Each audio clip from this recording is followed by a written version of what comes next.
Teachers build schools based on exams for the consistent, hard-working student with an innate, unwavering desire to learn.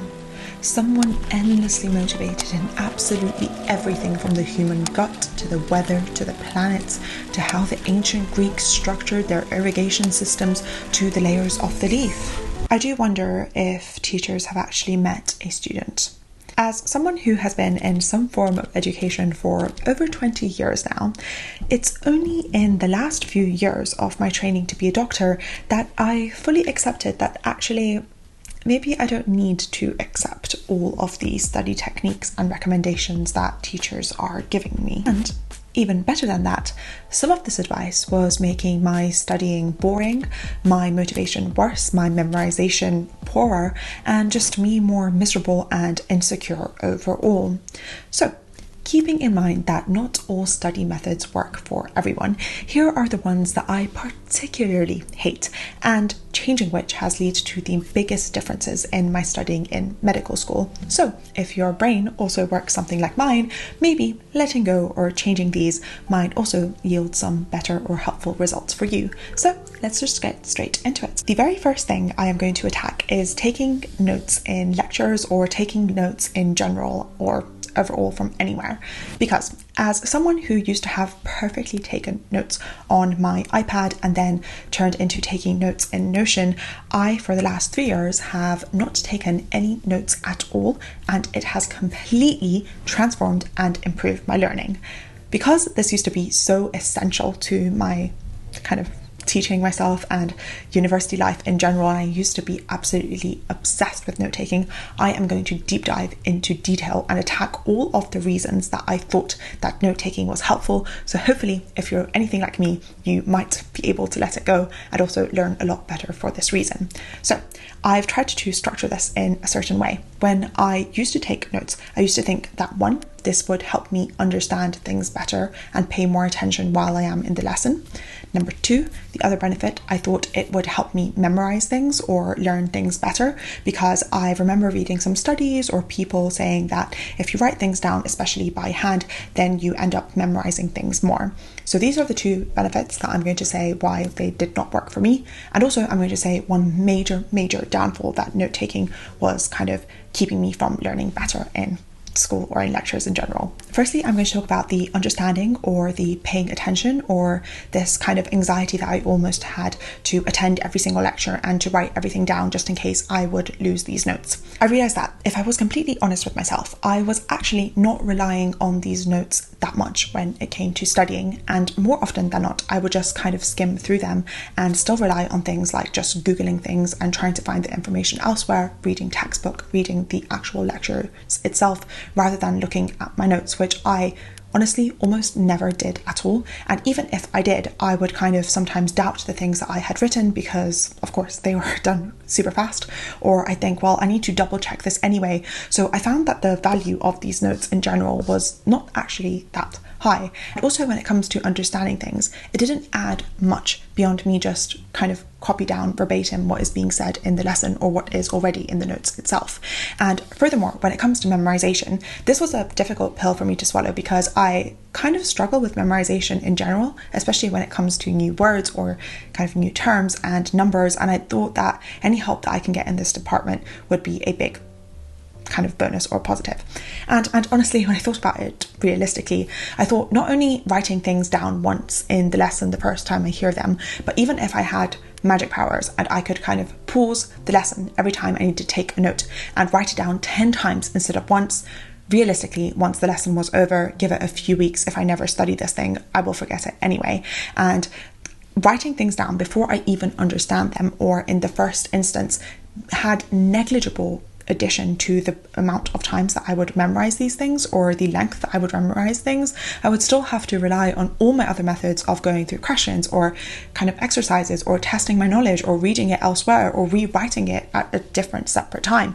So this note taking in class, I realized probably was not contributing so much to my understanding and to my memorization because I didn't really have any of these. And these leads me on to my very next point, which is taking notes in lectures significantly reduce the amount of understanding that I was actually doing in these lectures. One, because half of my attention is on a physical task that I am doing, which is writing. 2, because the teacher doesn't stop to let me write. They're still continuing. And so therefore, every time that I'm actually taking notes or I'm thinking of writing down a note, my attention is elsewhere rather than on the things that are actually being said. And in these instances, I'm just copying down information that can all be found online later anyway, and it's just a search away. So the thing that completely shifted my perspective was that I stopped looking at lectures as sources of details and sources of this information for me to write, but rather like a source of understanding. When I went to a lecture, it became almost an exercise of me sitting down and just listening and paying 100% focus to the person who is speaking for as long as I can manage to do that. So instead of thinking, what can I write down or what do I need to memorize later, I left all this and I accepted I'm probably going to forget things later. And if I need to find something to memorize, I can Google it or read it up in my book or read the lecture notes, which the lecturer will actually give me in the end of the lesson. But rather, I'm going to take this next hour to just sit back in my chair and literally think of, what the hell is this person talking about? What are they saying? What are they focusing on? What is important or unimportant? Can I logically follow the thing that is happening? And when I finish the lesson, I might have learned a few new words that I'll memorize for a few hours or days and I'll forget if I don't revise. But most importantly, what I have now every single time is a core structural understanding of what is happening. So when I go home, I can just do exercises and test that understanding and learn those new terms and exercises, or I can read a textbook with this really good framework in mind, but it just completely transformed things for me, because realistically, everything can be found online. Teachers are not giving secret information, and if they are, these are things that I am writing. So if a teacher gives me like their opinion on something, or if they recommend a book, for example, the other week a teacher recommended Eating Anxiety to me, I wrote this down because I can't Google what book did this teacher recommend. But when they're giving factual information, then all of these things I can either Google later or ask the teacher to send me in an email later, and I will have this information anyway. But this was the biggest mindset shift, and the biggest kind of change for me was, instead of trying to focus on the lecture through writing, I'm trying to focus on the lecture through what is being said and my interest in the actual information. And the thing that I cannot Google and I cannot find later is an expert who is trying to frame things and explain things to me, and therefore this was absolutely life-changing. So would strongly recommend, please try to not take notes for a while, especially if you are in a STEM subject. I can't vouch for the other ones, because it might actually be life-changing in terms of making you a much more kind of well-known person and an intelligent person when it comes to that subject, because you have these frameworks that you otherwise would be kind of missing out on or not establishing as well if you're spending your time, your energy and your focus on writing things down. Second method I would strongly recommend stopping if you are like me is Pomodoro method, or any sort of time tracking or time planning when it comes to lessons. I no longer kind of schedule my studying in terms of time, because it's so unmotivating, so boring and annoying and unproductive, and I just end up doing the worst work ever.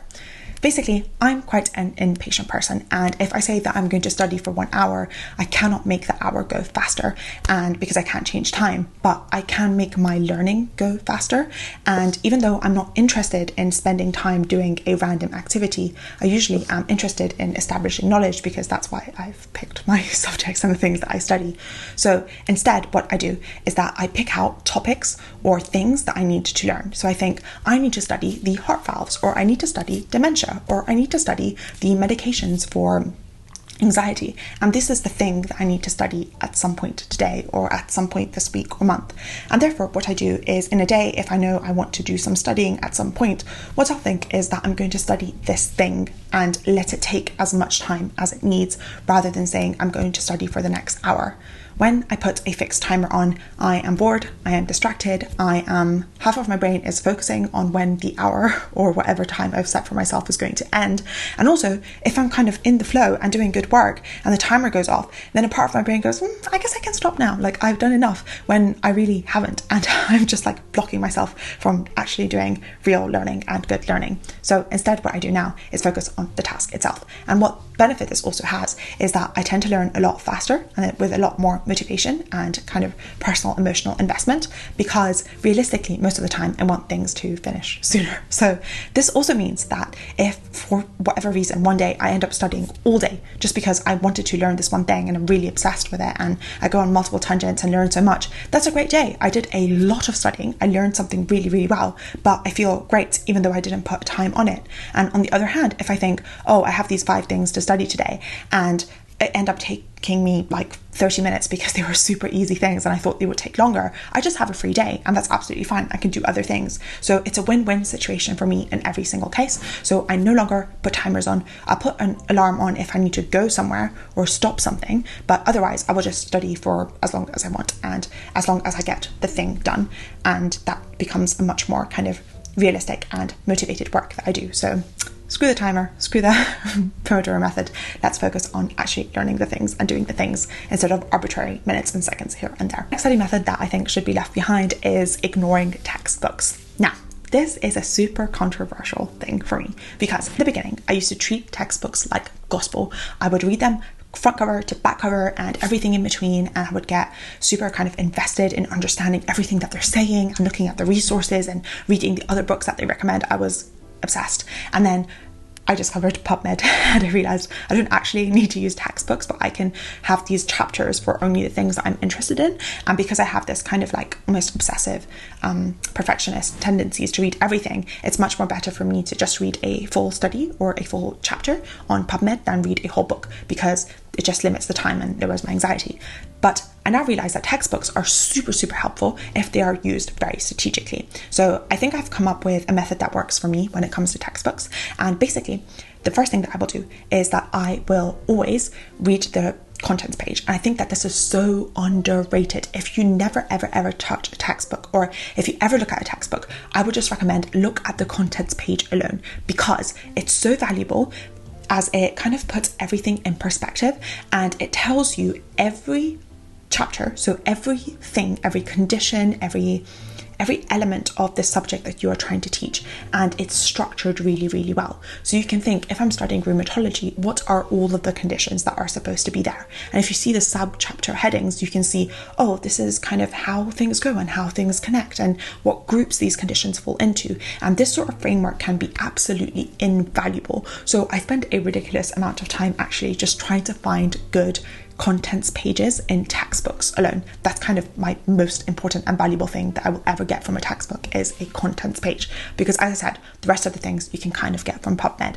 So that's one thing. The second thing, and this is not just for visual learners, because I don't think I'm a visual learner, but I now spent a lot more time looking at diagrams or images or things like that, tables in the text, because in textbooks these will have really condensed and good information. So this is a good place to start from. They again show things in context and how things connect to one another, and kind of give the conclusion and the framework. So both the beginning, where things start, and also the end of where you want your knowledge to be. And then you can fill in all of the gaps by reading the relevant parts of the textbook or just Googling things online if you want to do things that way. So I think textbooks are super, super useful. I would keep in mind, however, the reason that I stopped using them is the realization that they are written by individuals or groups of individuals, and what they think is the most important thing about a topic, they can very easily be quite outdated. So those parts of them are potentially not that useful. I wouldn't maybe quote from a textbook or read them as religiously as I used to for real purposes. For entertainment purposes, that's fine. But I would just use the contents page and the diagrams and tables and images and kind of the frameworks, and using these because they are the best resource for this, because teachers are quite bad at giving frameworks, and a lot of studies or videos that I read or watch on things do not give the frameworks properly, but textbooks do this amazingly, so not to be underrated. The next study method that I have stopped is studying one lecture at a time. This is awful and something that I hate by lecturers really, really much, because let's say I have a lecture on dementia, and then the lecturer will just start, this is dementia, this is how it presents, this is how it's cured, this is how we manage it, this is all the things you need to know, blah, blah, blah.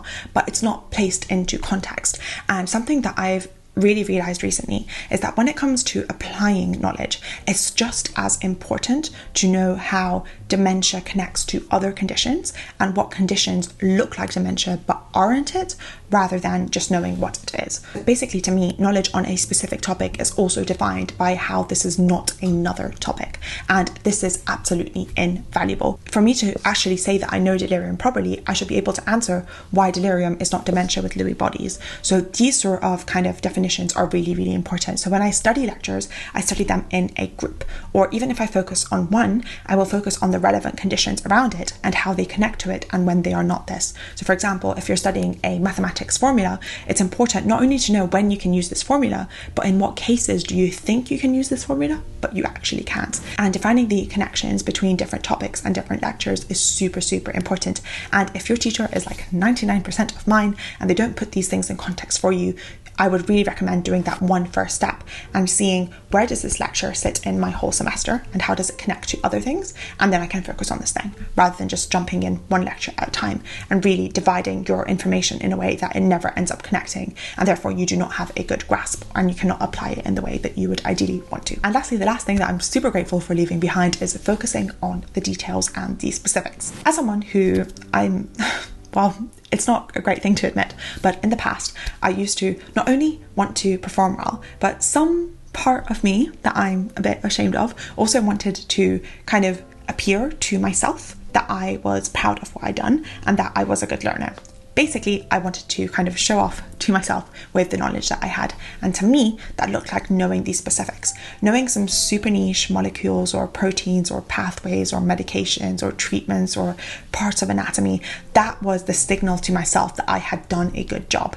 That has changed for me now, because when I define an expert, or when I think of an expert, it's no longer someone who knows really random small niche things, but it's rather someone who has the best, most natural grasp of the basics. To me, someone that looks like an amateur can be someone who knows really specific things but can't even do the very basic stuff, and therefore now I focus a lot more on the very, very, very basics. So understanding what is the bread and butter of every single subject and kind of almost ignoring the very specifics, which I know annoyingly sometimes fall into exams, but I'll do that studying a lot later. But now I focus on the basics a lot more than I ever did before, and I found that this has amazing benefits because the basics are applied continuously and forever, and therefore they are the most important part of any sort of learning and have expanded a lot more than I could have ever imagined before. So if any of this resonated with you and you want to start your journey of self-learning and becoming better at your studying, I really would recommend Brilliant, which are also the sponsor of this video.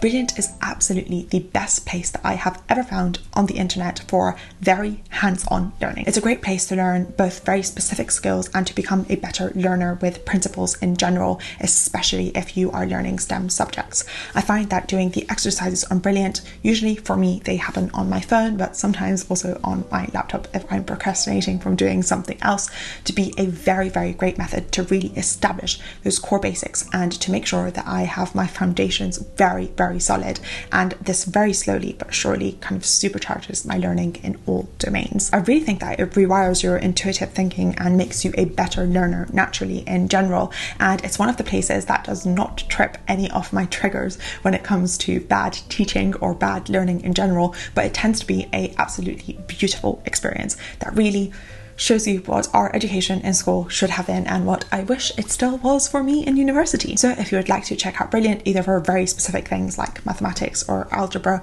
or more scientific or logical thinking exercises, there'll be a link in my description which should give you a 20% off the subscription, or you could just check it out with my link and see what I'm talking about and start this self-learning journey for yourselves. So yeah, that was everything I had to say. If you made it so far, thank you so much for spending this time with me. I hope you have a wonderful rest of your day. Be kind to yourself and others, and don't believe everything you think. Thanks. Bye.